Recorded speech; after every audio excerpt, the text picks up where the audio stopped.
hatrany ny fahasoavan'i Jesosy Kristy Tompontsika ry havana. Amen. Andeha araka hivavaka isika. Rehefa saposy an'izao dia velo mpisaoranao say tompo, fa miomana indray hiatrika ny fotoana rehetra dia mifampipovavahana raha pitso alahady izany.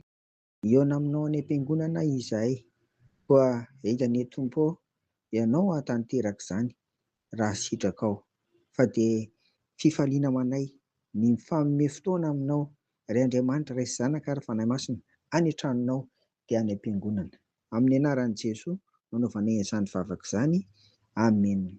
Ry havana, amin'ity volana ity izany isika dia hijery ny asan'ny fanahy masina ao amin'ino.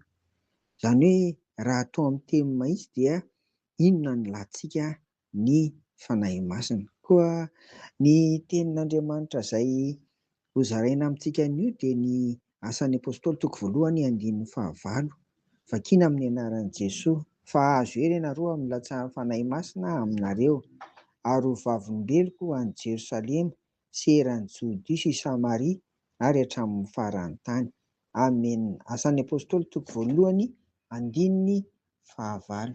Eto ny asan'ny fanahy masina ry havana dia hanome hery ny mino mba hahafahany mijoro ho vavim-belon'i Jesosy Kristy. Amin'ny maha-olombelona nofo sy rahantsika mantsy dia izao mora resy-pahalemena ka mety ho menatra tsy samy mijoro vavim-belon'i Jesosy fa kristianina mpanaradia azy, na mety ho tratran'ny akamoana fotsiny tsotro izao. Ny fanahy masina ao anatintsika no ahafahana maneho an'i Jesosy amin'ny fiteny sy ny fihetsika ary amin'ny atao rehetra.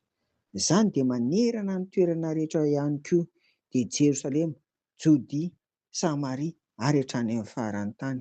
Raha ny tokony misy izany ry havana, raha mijoro ho vavim-belon'i Jesosy tsika tena mahazo hery amin'izany. Foana ny kolokolo, foana ny tsy fahamarinana, foana ny asa ratsy samihafa, fa ireny rehetrarehetra ireny dia mifanohitra amin'ny asan'ny fanahy masina, mifanohitra amin'ny fijoroetsaka vavim-belona. Nefa mba vita batisa ihany isika, iny mety ho mpandray fanasan'ny tompo mihitsy koa azy irariana ry havana. Fa amin'izao volana May izao dia tena hiasa amintsika ny fanahy masina ka dia ho foana izany endrika tsy fahamarinana rehetra, tsy fahamasinana, asany ratsy, mitondra fahalemena ho an'ny vahoakan'Andriamanitra izany, fa tena hajoro isika any amin'ny toeram-piasana, any amin'ny fiarahamonina, n'aiza n'aiza misy antsika tsirairay avy.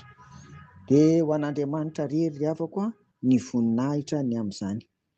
Amen. Mivavaka ary isika. Tompo, indreto ary izahay omeo hery amin'ny alalan'ny fanahy masina fa tena hijoro ho vavim-belonao tokoa amin'ny atao rehetra ary n'aiza n'aiza.